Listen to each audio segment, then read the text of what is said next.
Ce soir, on a lu concernant un autre autel, concernant 2 autels et 2 sacrifices. On a vu le premier sacrifice dans Genèse 3. Après la chute de l'homme, Dieu a apporté un sacrifice. Dieu a revêtu Adam et Ève avec les peaux des sacrifices ou du sacrifice. Dans Genèse 4, nous avons vu le sacrifice d'Abel.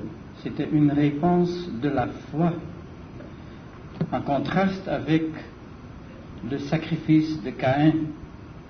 Ensuite, on a vu l'attaque de l'ennemi. Dieu avait parlé de la semence de la femme. Et on voit dans Genèse 6 la corruption de la race humaine. Et la dernière fois, on a vu que seulement Noé était pur dans sa génération. Toutes les autres générations étaient déjà affectées par ce mélange. C'était l'attaque de l'ennemi pour que Dieu ne puisse pas accomplir sa promesse concernant la semence de la femme. Puis là, Dieu a envoyé le jugement par le déluge. Et après le déluge, nous avons vu le premier autel. Noé avait construit un autel. Il a réclamé cette nouvelle terre, cette terre purifiée par le jugement, pour Dieu. Et ainsi, il a consacré toute la terre à Dieu.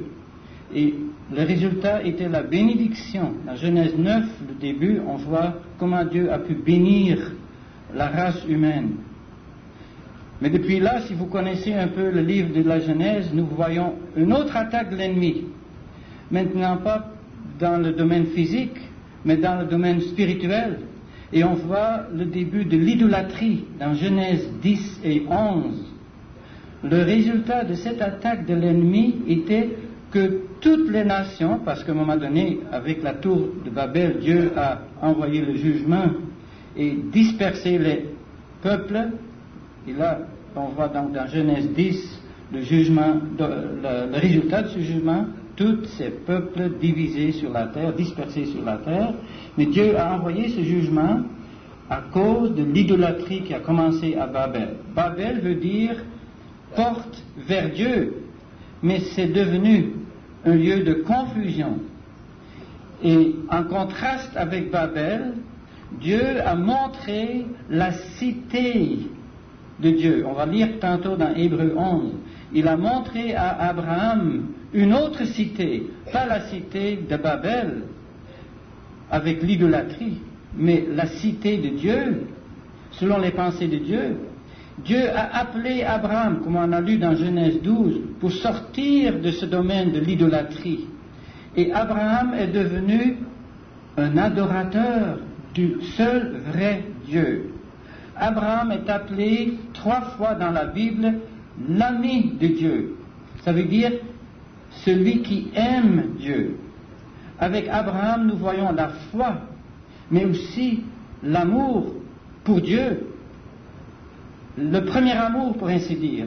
Dieu était tout pour lui. Et par la foi, il a servi Dieu. Il est sorti de l'idolâtrie.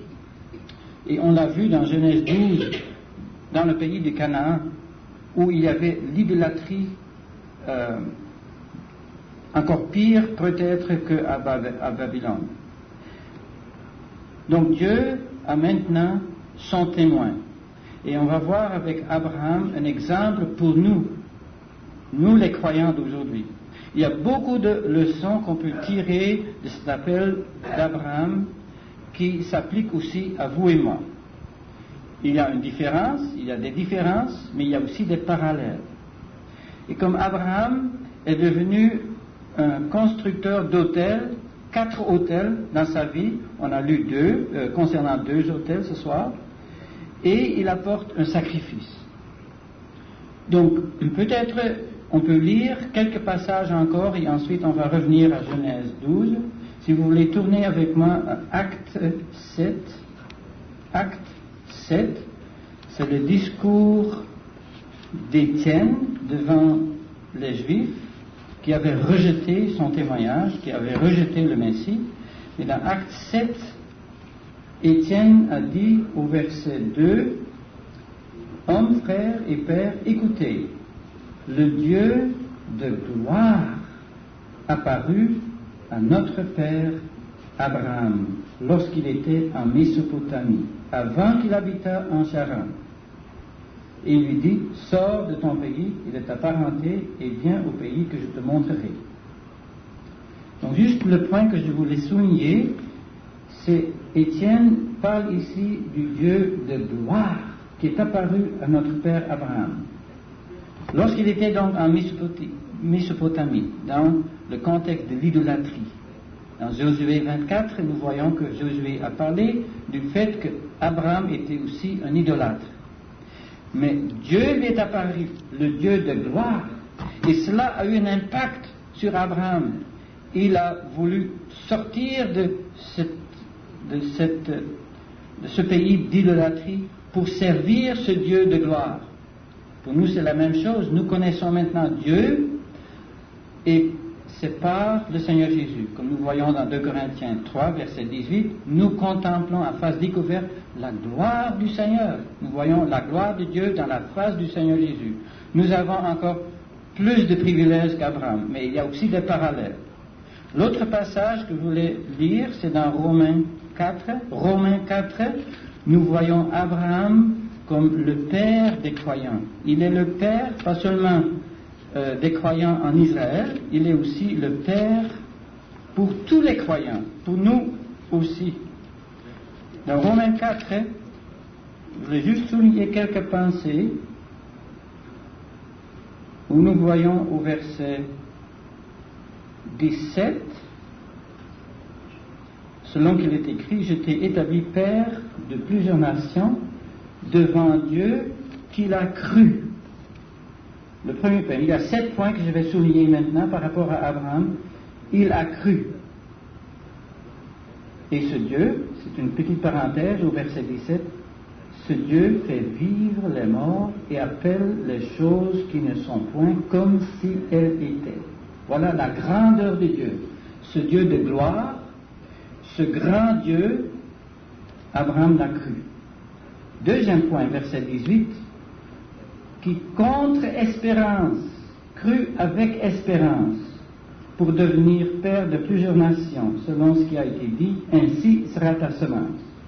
Donc Abraham était un vainqueur, il a mis sa confiance en Dieu, il a cru même contre espérance. Donc là on voit la puissance de la foi d'Abraham. Abraham a mis sa confiance en Dieu et il a vu les choses d'avance, par l'espérance. Il a vu que Dieu allait réaliser ses promesses. Donc, la foi et l'espérance vont ensemble. Au verset 19, il est dit, n'étant pas faible dans la foi, il n'eut pas égard à son propre corps déjà amorti, âgé qu'il était d'environ 100 ans, ni à l'état de mort du sein de Sarah.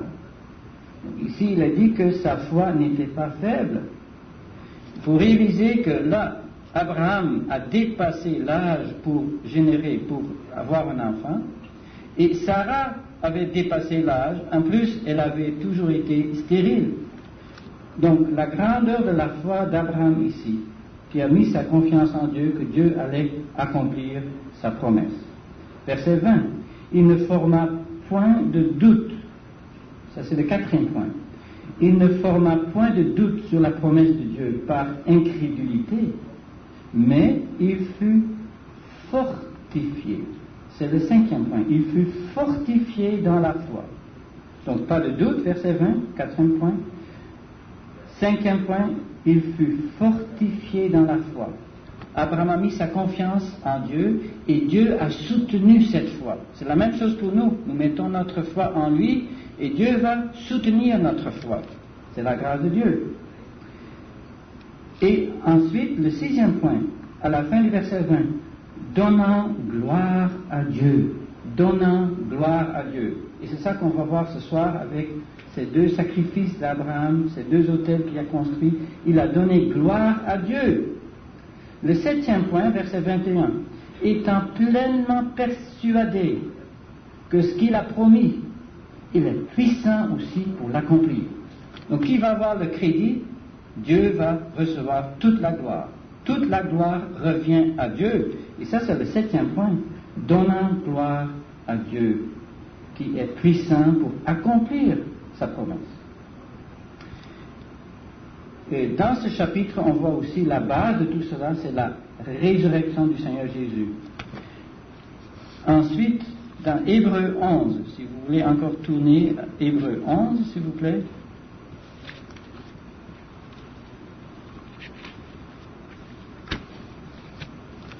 Hébreux 11, c'est un merveilleux chapitre, et je veux juste lire quelques versets sans commentaire.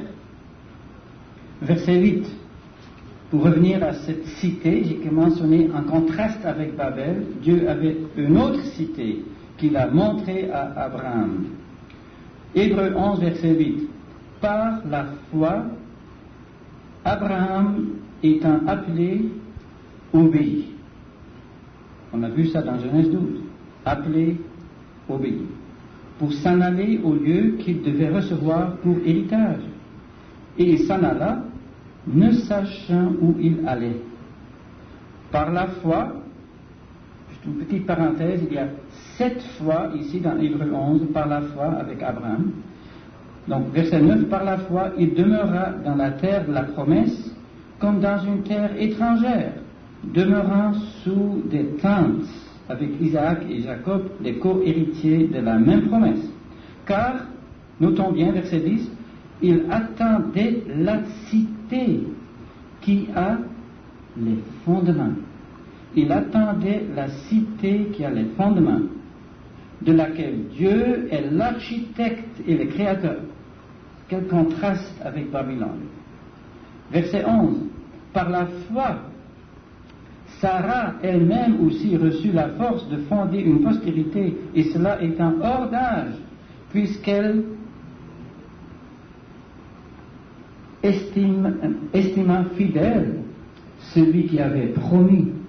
C'est pourquoi aussi d'un seul et d'un homme déjà amorti sont nés des gens qui sont comme les étoiles du ciel en nombre et comme le sable qui est sur le rivage de la mer, lequel ne peut se compter. Verset 13. Tous ceux-ci sont morts dans la foi, n'ayant pas reçu les choses promises, mais les ayant vus de loin et salués, ayant confessé qu'ils étaient étrangers et forains sur la terre. Car ceux qui disent de telles choses montrent clairement qu'ils recherchent une patrie. Et en effet, s'ils se fussent souvenus de celle d'où ils étaient sortis, ils auraient eu du temps pour y retourner. Mais maintenant, ils en désirent une meilleure patrie, c'est-à-dire une céleste.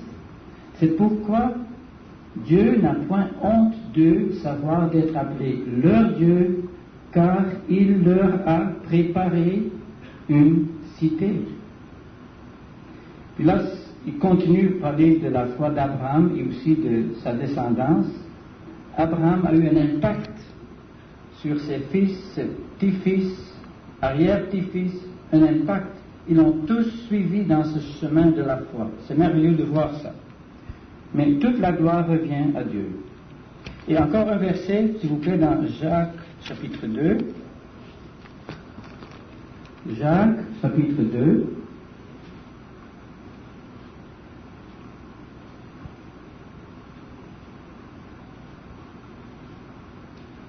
Verset 21. Abraham, notre père, n'a-t-il pas été justifié par des œuvres, ayant offert son fils Isaac sur l'autel? Tu vois que la foi agissait avec ses œuvres. La foi agissait avec ses œuvres.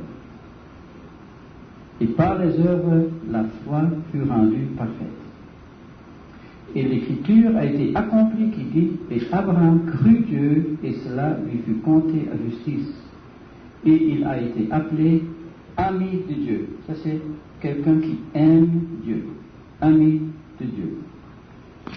Donc, on revient à Genèse 12. On voit ici donc les grands principes développés plus tard dans la Bible. Je mentionne quelques points. On voit ici l'appel. Dieu l'a appelé. on voit la grâce souveraine.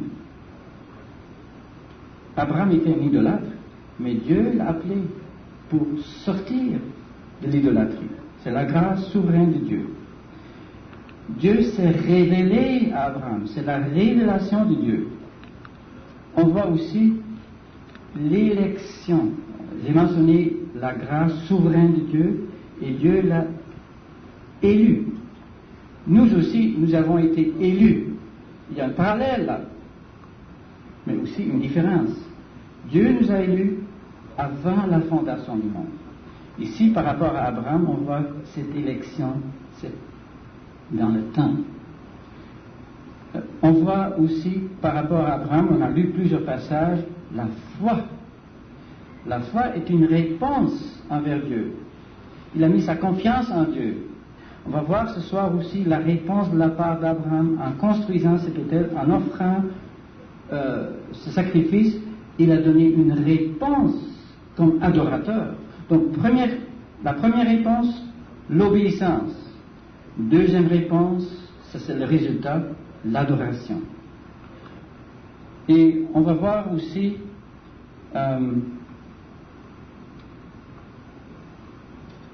le principe de la séparation. On va voir Abraham comme témoin de Dieu, entouré d'idolâtres au pays de Canaan. Donc, ce n'est pas mon but de répéter ou de discuter en détail maintenant les premiers versets de Genèse 12. C'est vraiment merveilleux de voir ça. Cet appel du Dieu de gloire qui a eu cet impact sur Abraham. Par la foi, il a vu Dieu par rapport à la cité de Dieu, une cité permanente, en contraste avec Babel, une cité avec des fondements qui ne peut pas être détruite, en contraste avec Babel. Et ainsi, Abraham est sorti de l'idolâtrie en mettant sa foi dans ce grand Dieu. Et nous avons appris la même chose. En étudiant l'appel de Dieu, on peut parler aussi de l'Église. L'Église est une compagnie de croyants, mais ecclésia veut dire une compagnie de ceux qui ont été appelés. Nous aussi, nous avons été appelés comme Abraham. Et nous avons aussi la pensée par rapport à cela, une réponse de la foi, nous avons aussi obéi. Et nous sommes sortis de ce monde. On appartenait à ce monde, mais Dieu nous a fait sortir de ce monde. Et par la foi, on est sorti. On va au début du chapitre 12, Genèse 12, cette promesse, verset 2, je te ferai devenir une grande nation. Vous voyez, dans Genèse 11, nous voyons que les gens voulaient faire un nom pour eux-mêmes. Ils voulaient bâtir quelque chose pour eux-mêmes. Ils voulaient être grands par leurs propres efforts. Mais ici, nous voyons que Dieu dit, je te ferai devenir une grande nation. Deuxième point, je te bénirai. Troisième point, je rendrai ton nom grand, en contraste avec les efforts de ceux de Babylone. Quatrième point, tu seras une bénédiction. C'est la façon dans laquelle Dieu peut bénir. Il bénit, et l'instrument de bénédiction va bénir d'autres. Juste une petite application. Ainsi, Dieu nous a placés dans ce monde pour être un instrument pour la gloire de Dieu, pour bénir. Est-ce que vous avez pensé à cela?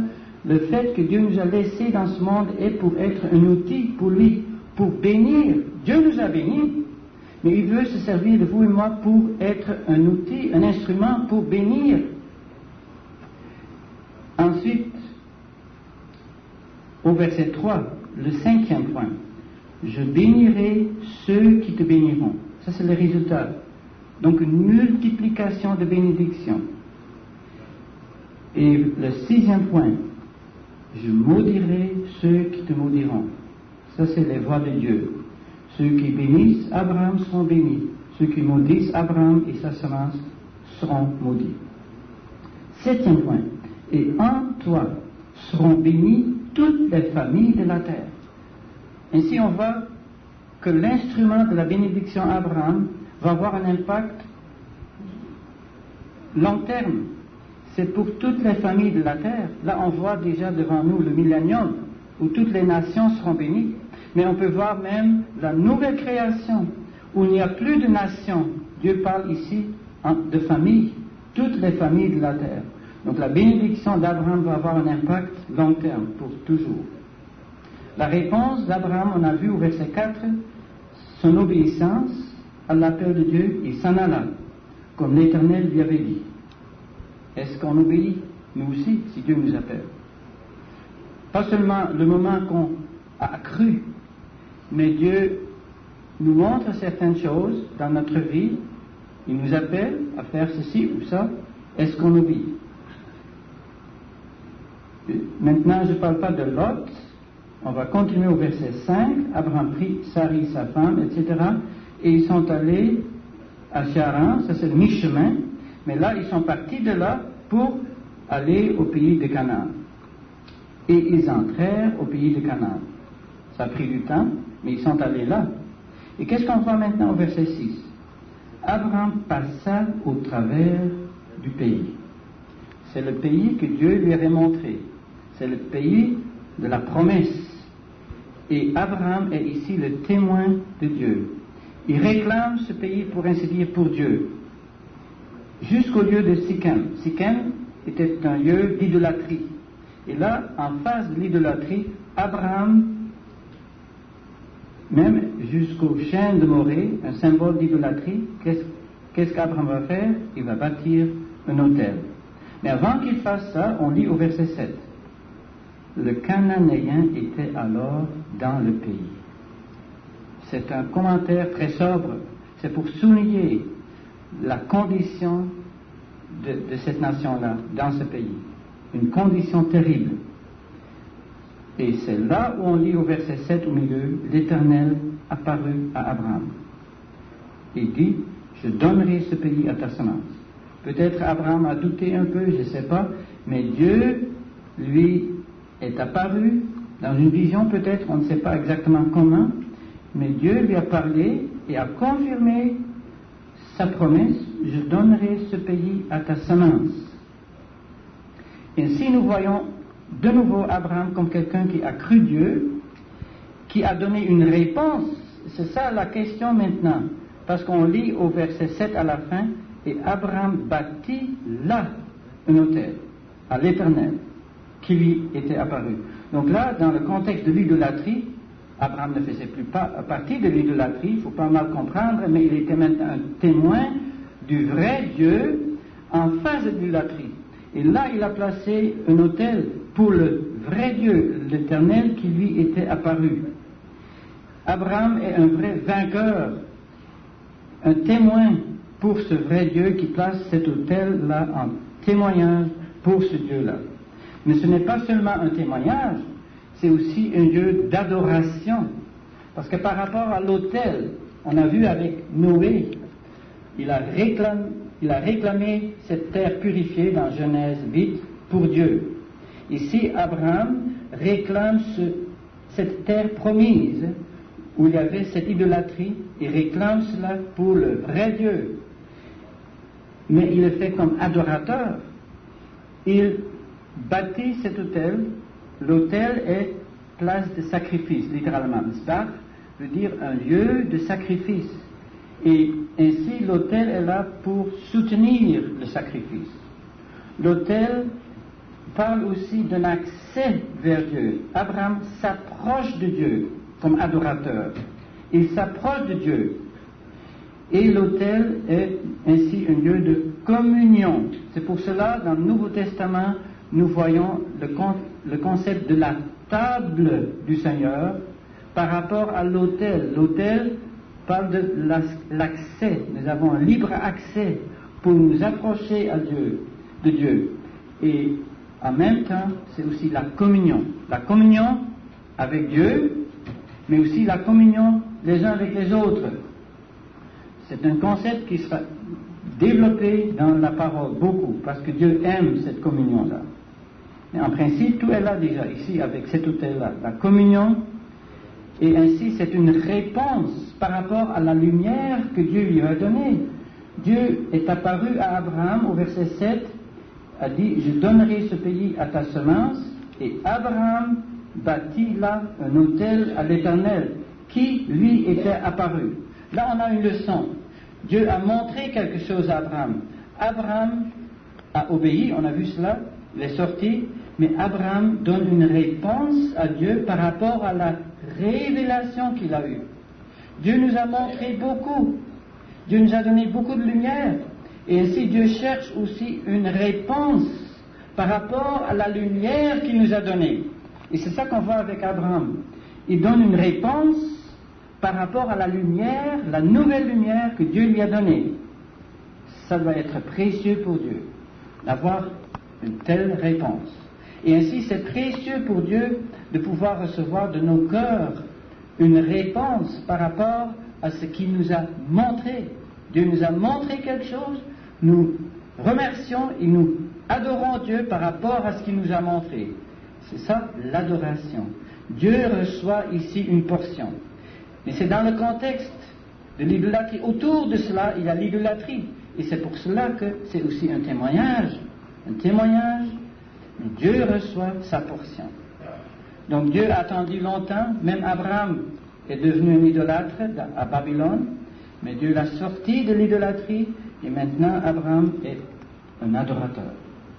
Et il continue dans ce chemin, au verset 8, il se transporta de là vers la montagne, à l'orient de Béthel, et tendit sa tente ayant Béthel à l'occident et Haï à l'orient.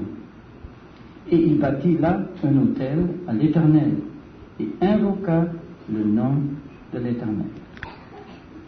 Là, on a plusieurs points que j'aimerais souligner. On a parlé déjà de l'autel. Ici, nous avons donc le troisième autel dans la Bible.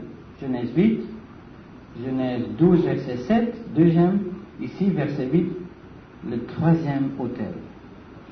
Et ainsi, c'est le cinquième sacrifice qu'on trouve ici au verset 8. Le cinquième sacrifice. Quelque chose de très précieux pour Dieu. Dieu reçoit une portion. Mais Dieu a donné encore plus de lumière à Abraham. Parce que, ici, avec Béthel, nous avons une indication de la maison de Dieu. Cette vérité de la maison de Dieu sera développée plus tard dans la Bible. Mais le nom Béthel veut dire maison de Dieu. Donc, Abraham marche ici dans la lumière de la maison de Dieu.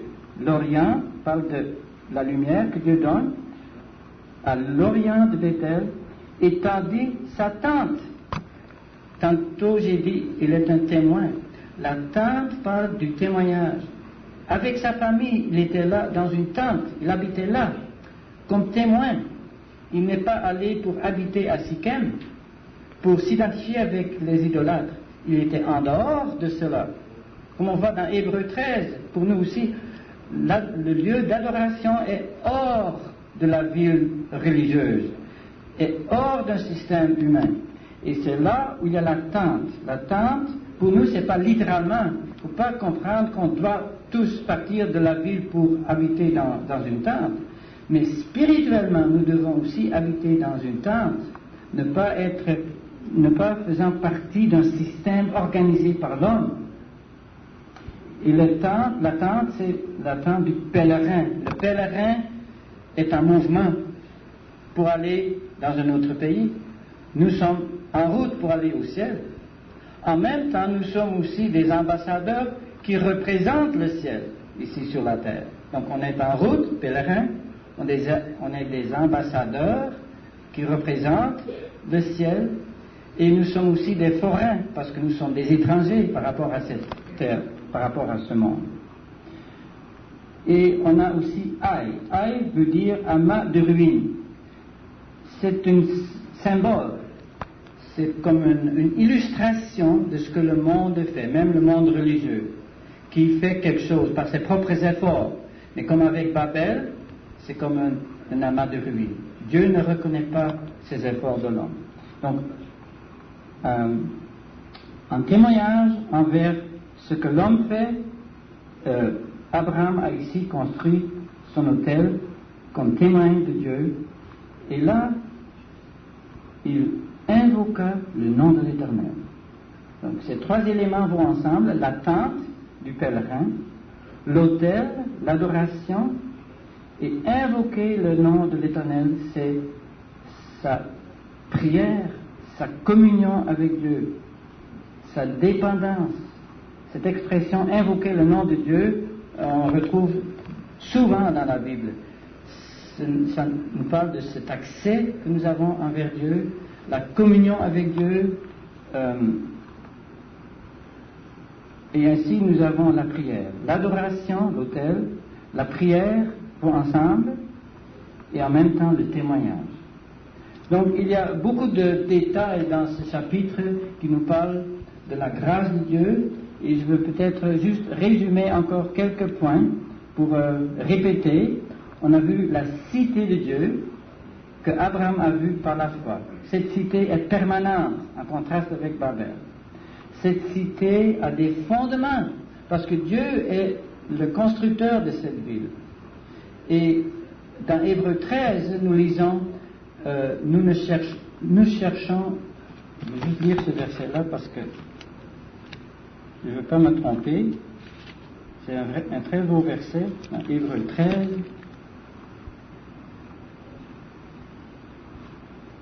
Tantôt j'ai fait référence au verset 13, ainsi donc sortons vers lui hors du camp, portant son opprobre, car nous n'avons pas ici de cité permanente, mais nous recherchons celle qui est à venir. Si nous voyons la cité permanente qui est à venir, c'est par la foi.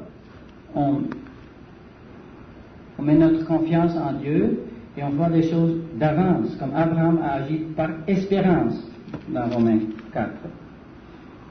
Donc la ville a une grande influence sur Abraham, mais ce n'est pas une ville construite par les hommes ici sur la terre, mais une ville que Dieu a construite.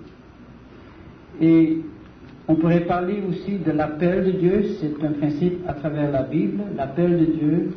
Dieu nous a appelés, c'est un appel de sa grâce souveraine, et on pourrait étudier beaucoup d'exemples par rapport à l'appel de Dieu. J'ai mentionné l'Église aussi par rapport à cela. Et on peut penser au propos de Dieu, le plan de Dieu. Le plan de Dieu était d'avoir un peuple pour lui-même. Et Dieu a agi là où, humainement parlant, c'était sans espoir. Même Abraham était un idolâtre. Et là, Dieu a agi. Comme dans les jours de Noé, où, humainement parlant, il n'y avait pas d'issue. Dieu a agi. Et c'est la même chose encore aujourd'hui. Dieu agit selon ses plans à lui. Dieu n'est pas dépendant de l'homme. On voit aussi la question du pays. Et j'aimerais encore mentionner ce point-là. Le pays de la promesse. Pour Abraham, c'était un pays physique. Pour ses descendants aussi. Et puis, ils vont l'avoir. Vous pouvez voir dans Genèse 15. Peut-être on va parler de Genèse 15 la prochaine fois, où Abraham a passé à travers ce pays, et Abraham a bâti là aussi un autel. Dieu lui a montré cela. Mais c'est, par rapport à la terre, c'est physique. Pour nous, le pays de la promesse, c'est maintenant là où le Seigneur Jésus est, dans la gloire. Le Seigneur Jésus est maintenant dans le ciel. Pour nous, c'est ça le pays de la promesse. Et ainsi, par la foi, nous pouvons déjà avoir accès à ce pays-là, où nous voyons le Seigneur Jésus couronné de gloire et d'honneur. Donc il y a des parallèles avec Abraham, mais aussi des contrastes. Pour nous, c'est plutôt l'aspect spirituel présentement, et un jour, le Seigneur Jésus va venir pour nous introduire dans le ciel, dans ce pays de la promesse pour nous. Et là, on sera avec des corps transformés. Ça, c'est notre héritage. L'héritage pour Abraham, un pays sur la terre, pour ses descendants, pour nous, c'est le pays céleste. Mais il y a beaucoup de parallèles, comme Abraham a présenté un sacrifice, pour lui c'était physique, pour nous c'est spirituel. Mais la parallèle, c'est une réponse de la foi, une réponse du cœur qui croit, une réponse à Dieu. Et ça, c'est tellement précieux pour Dieu. Et je termine avec cette pensée-là, parce que le Seigneur l'a souligné lorsqu'il a parlé avec la femme samaritaine dans Jean 4. Il a dit, le Père cherche des adorateurs. Et dans Jean 4, il parle des vrais adorateurs qui adorent Dieu en esprit et en vérité. Donc c'est ça que Dieu cherche. Et aujourd'hui, en vous et moi, les croyants de l'Église, Dieu a préparé une réponse pour lui-même. De notre part, ça prend la foi, ça prend l'obéissance, ça prend une réponse de notre cœur. Il faut être des vainqueurs comme Abraham. Par amour pour Dieu, là Dieu va avoir une réponse. En même temps, c'est une œuvre de Dieu. Dieu a préparé tout cela pour lui-même, pour sa propre gloire. Donc ainsi, avec Abraham, nous pouvons donner gloire à Dieu, nous pouvons adorer Dieu. Quel privilège, déjà maintenant et pour toute éternité. On pourrait réfléchir sur les contrastes entre Abraham et nous, les parallèles.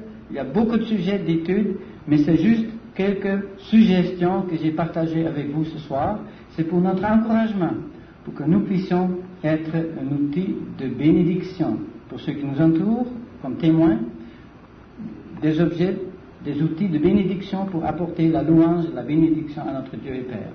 Qui bénisse sa parole et qui vous bénisse aussi. S'il y a des questions, on pourrait parler peut-être après la réunion, s'il vous plaît. Merci.